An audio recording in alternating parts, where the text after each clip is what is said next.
All right, everybody. We've got another very special guest for you all. Returning special guest. Everybody, welcome back to the show, Winston Gambro. Welcome, Winston. Hey, Chris, Mike, thanks so much for having me back. Yeah, of course. I remember the scout badges from last time, but apparently it was a lot longer ago than I thought because I guess time moves too quickly. But thanks for coming back. We must have left a good impression the first time, I think. So Oh, most definitely. yeah. Yeah, so thanks for coming back. And it's always my favorite to talk about horror comics on the show. Especially, Halloween's around the corner next month, but it's already started to leak into September for sure. So you have a haunted house, a love story coming out. Blood Moon Comics, which is the appropriate publisher for a horror comic, I would assume, right? Oh, yeah. So let's talk about that project. What's it all about? Yeah, so it's a 6-issue horror miniseries. It's about a sentient house that falls in love with the person living in it. When that person falls for someone else, the house gets jealous and seeks vengeance. And then the miniseries kind of follows that chain of reactions. Chris is so on board That's right amazing. Thank you. Yeah, that's that. And do we find out like through the course of the 6 issues why the house is sentient? Is there an origin story for the house? No, No, that's yeah, awesome. it's I love pretty it. left ambiguous. Yeah. So yeah, that's the Good. part We of don't horror. need to know that the house's parents died in Crime Alley. That's Yeah. not important. I think that I like to see that more and more with horror stories is the ambiguity of things. Like we don't need the reason of why this is that way or like why this person does these things. I think that's creepy in itself. Oh, yeah. The less you know about something, the scarier it is. Mm-hmm. Like if you Yeah. never see the monster in a movie, that's going to stick with you Right. versus, a guy with a hockey mask. Yeah. Just shoot him. Yeah, right. It's not as scary, right? Yeah, Chris is pulling up there and you're doing the art and the writing. So is that your approach with all your projects? You always doing that? Not always, but usually. I usually have a pretty set visual style in mind, Mm-hmm. and I kind of change my style to match the tone of the book. So this one was really scratchy with a lot of kind of watercolor effects and Mm-hmm. various textures to kind of make it more uncomfortable. And then I've drawn other stories for people and kind of changed my style to match their vision. And then I've written a couple, like I've got a comedy cartoon mystery coming out. And Oh, so I cool. hired a very energetic or an artist with a very energetic art style that could kind of mimic Looney Tunes that I couldn't do myself. Yeah. Yeah, I like this. I mean, these are some panels from the book. I like this art style because it works for what you said. Like you said, changing your style to fit the theme of the book and everything, and it really Mm-hmm. works. But I also like it reminds me so much of like the noir books I like because if you just like made a little bit more shade of gray in here, I could see like, all right, we got to find who killed this person Yeah. somewhere in this Right. book too. Right. Mm-hmm. But yeah, I really like the art style that you got going on here. It's cool. Oh, thank you. And I do love the individual covers you're doing too, right? Yeah. And the one I really like is for issue 2. I think you're gonna keep them all the same when you go through Blood Moon, right? Yeah. No changes there. Issue 2 with like the Ouija board above the house. I think that's sick. The way, Thank you. yeah, a lot of those covers are really cool. Even like issue 6. Yeah, if you go on Winston's website, everybody, which we'll plug later, but he has all the individual issues, the covers up there, and that one is just gnarly with like the house all like turned inside out with the blood everywhere. I think that's sick. Thank you. That's kind of a callback to issue 1. So like issue 1, I want it to be eye catching, and I think I read somewhere that red is the most eye catching color, at least for comic book covers. Yeah. Because I would think yellow, but I'd heard that Morrison Quitely's Batman and Robin, like it's little Damien like punching his fists. Yep. And has this bright gold yellow color, and they said that yellow covers sell the least. But anyway, that's so weird. Yeah. Right. I would think yellow would pop the most. I remember there was a joke at one point that it's a joke. The end of it's a joke, but like there was a thing at one point where like it was purple covers with monkeys, specifically gorillas on them, anything with a gun and then word balloons. So if you wanted your book to sell, you would have a purple gorilla with a machine gun with a word balloon on it. Was the joke. I know exactly what you're referencing, and there's some 80s comic. Did you mention there's monkeys in there? Yeah, gorillas. Yeah. Gorillas, city burning, and like a question to the reader. And so some 80s comic did that, and it's like a sobbing ape with a gun with the city burning in the background. And and anyway, so it is the best-selling comic of all time. Oh, that's hilarious. Yeah. That's not really. No, it's not. But all I can think of is like Six Gun Gorilla or something now that you said that. But yeah, Chris is pulling up the issues right now. I love this cover right here. Yeah, where everything's like split up. Yeah. So that's the Ouija board. I kind of deal with each issue is a different time frame of history of this house living through it and kind of how people would encounter a haunted house. So the second one is very much the Ouija board spiritualism era of the early 1900s. That's cool. That's really cool. Thank you. Yeah, I guess I can talk about issue 4. So you're getting an exclusive. I haven't done this yet. So this is kind of 60s, 70s. It's about the couple that the Conjuring franchise was based off of. Oh, Ed and Lorraine Warren. Yes. Yeah. Very cool. So a pair of like ghost hunters with technology trying to, prove that this stuff exists and go into the house. That's very cool. Yeah, all these covers are awesome. What you did, I mean, you took like 2 or 3 colors, right? And you focused on it, like you said. That I think that really pops. Oh, that was cool too. Issue 5, yeah. And then 6 is a callback to 1, except the red and green are now flipped, and the red can, like you said, it's blood as well as the house just breaking down. Yeah. Yeah, awesome. That one is hands down my favorite. Like, especially with the green. Like, I'm always a big fan of green. I don't know if anyone, but but yeah, I love the colors to it and just how the house is kind of falling apart. And the cover is really cool.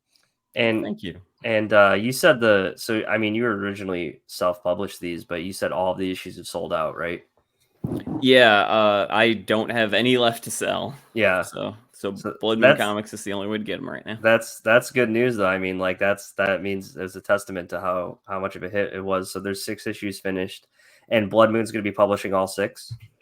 As of this writing, yes. So if they don't feel like it's worth supporting by the end, but the best way you can get to issue 6 is by buying issue 1 right now. Right. Yeah.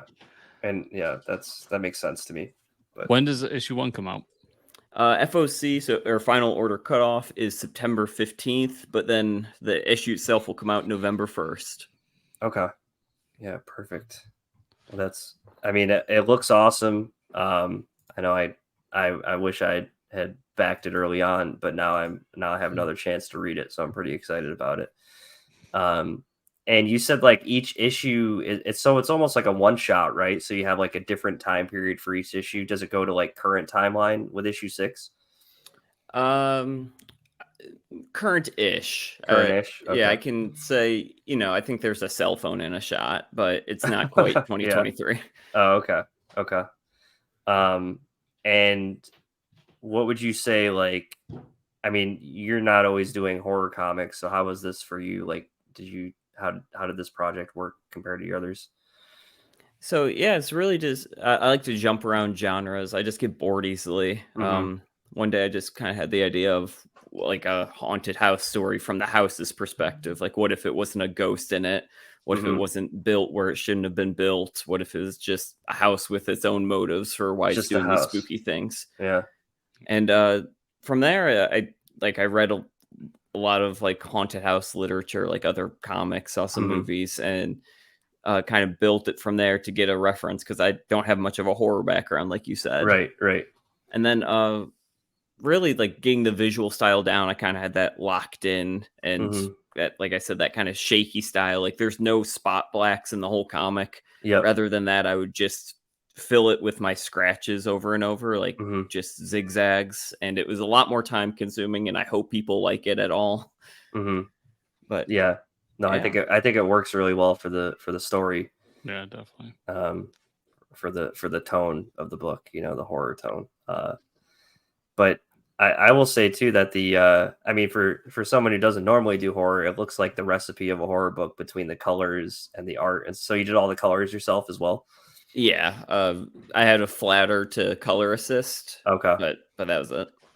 And I mean, you did your research and stuff, but I would say I think the scariest part about having the haunted house that isn't like ghosts walking around, like if it's the house that's evil, right? You have nowhere to hide pretty much.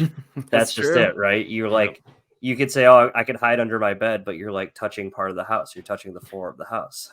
Yeah, the deeper you go in, the more you are. Right. So that's really creepy to me. That I feel like that should be explored more, but it's always like, oh, there was a cult living in the basement, or you know, someone died in the furnace. Like, that's the problem. It's like, no, just the house is evil itself. So I think it's how do you run from something that is containing you? Yeah, right.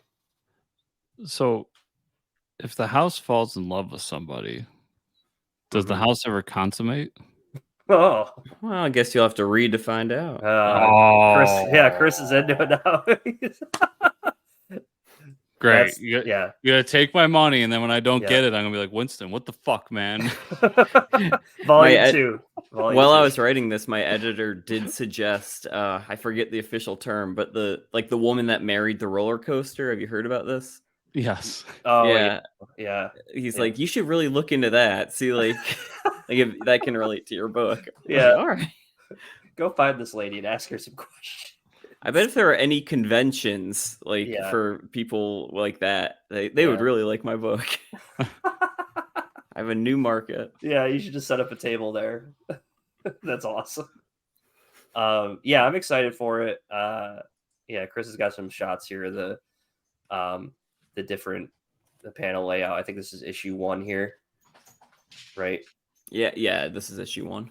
Okay, so we have obviously a couple that we're focusing on, and then they're like, the house is getting really jealous, right? So it gets upset that they're falling in love.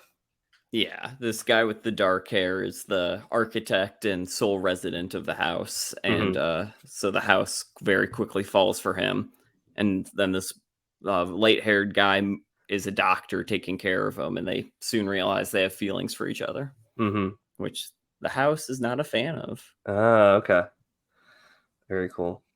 Yeah, I think the art works really well. And there's there's each panel, and you can see this on Winston's website, everybody, but each panel has its own like palette, right? That looks, I don't know, just it works pretty nicely, I would say. It's really cool stuff. Thank you.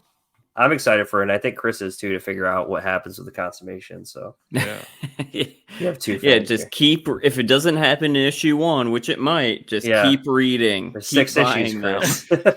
Keep ordering them, Chris. Please. Can you imagine, Mike? I get to the end of this and I'm like so mad that it doesn't happen. Yeah. Then it's like, I'm just writing my own book. Yeah. It's just gonna be houses fucking everything. Yeah, there you go. That's a good title for it too, Chris. There you go. That's a different book. So when I see a house fucker coming through Image Comics by Chris in 2024, I'll be like, my God, he did it. That maniac. It's obviously going to be called I Fucked a House Once. I mean, come on. No, house fucking's better. HF. You're gonna just submit the script to Image and say, guys, there's no script, it's just house fucker. They're like, sold. That's it. Like, I really need Gary Frank for this, but I need Gary Frank. Please. It might be because of Mike's background. I was just going to say Alex Ross. Like, get someone that is way overqualified. He'll be on covers. Don't worry. We'll get this. Oh my God, I can see it now. That's amazing. I'd read it, dude. But yeah, so Haunted House, a love story. I'm very excited for whether there's fucking or not, but I know Chris will be surely disappointed either way. But would you believe you're the first interviewers to ask me about the consummation? Wow. Really? I would believe that because I would believe the head. Yeah. I would believe that about Chris for sure. Yeah. Yeah. Hey, that I can't believe we didn't ask something stupid like this last time. So you came back. I think we did something right the first time. And then next interview is gonna be like, "Oh, I'm not contacting those guys." Yeah, those are the talk about house fucker guys. things. Those are the house fucker guys. I'm not coming back. So Winston, you said final cutoff is the 15th. So when Yep. this launches, everybody still has a few days to contact a local comic shop. Yeah. So yeah, please don't wait. If you want a copy, which you do, Yes, you want to you see that do. consummation. Just Oh, call hell your yeah. local comic shop, say, "Give me Haunted House of Love Story from Blood Moon Comics," and Yep. they'll know what to do. Perfect.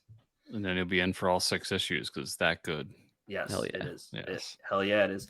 And if our listeners, viewers want to just follow you and all the stuff you're doing, you have social media. I know you have your website too, so you can talk about that. Oh yeah, I'm at Winston Gambro on everything. Instagram, Blue Sky, the site formerly known as Twitter. Yeah.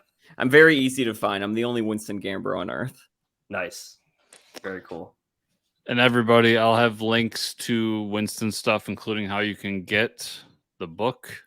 And it's in previews, right? Yeah. Yeah, so I'll have the previews link for you all as well. Oh, thank you. So check out those show notes so you can click on those and get all that information so you can check out the book. Winston, thanks so much for taking the time. Come chat with us. Really appreciate it. And we do look forward to the next time, assuming you want to come on next time. Nice. All right. Yeah, I got to get your reactions to when the house finally fucks the dude. Oh, I said too much. Oh, I said too much. Oh, man. Hell yeah. Thanks, Winston. Thanks, guys.